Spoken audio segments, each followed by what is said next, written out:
কিছু কিছু জানোয়ারি বাচ্চারা, কিছু কিছু জারজ সন্তানগুলা আমাকে ধর্ম ইসলাম দিচ্ছে, ভাইরাল হইতে চায়।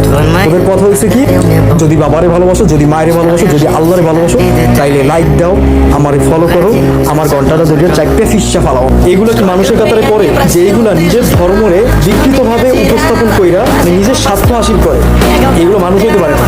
তারপর ভিডিওর টপিক গেল, কমেন্ট বক্সে আসি।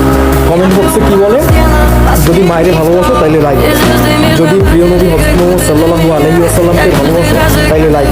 আর আজকের আমি একটা কমেন্ট দেখলাম যে ডিরেক্ট লিখে দিচ্ছে, যেন ওইটা আমি নিজে বলতেছি যে আল্লাহর কসম আমি লাইক দেব, আল্লাহ মাফ করো। এই জানোয়ারের বাচ্চাগুলোর কি করা উচিত?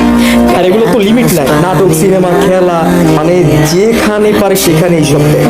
আর মানুষ কি করবে? মানুষ এগুলো বাধ্য হয়ে করে, কারণ আমাদের ধর্ম একটা ভালোবাসার একটা ইমোশনের জায়গা। তো সর্বশেষে এইটাই বলবো আমি যে এই সব নির্দিষ্ট ধর্ম ব্যবসায়ীদের কথায় আপনারা না লাইক করবেন, না সাবস্ক্রাইব করবেন, না ফলো করবেন, কিচ্ছু করবেন না। আর আরেকটা কথা বলি,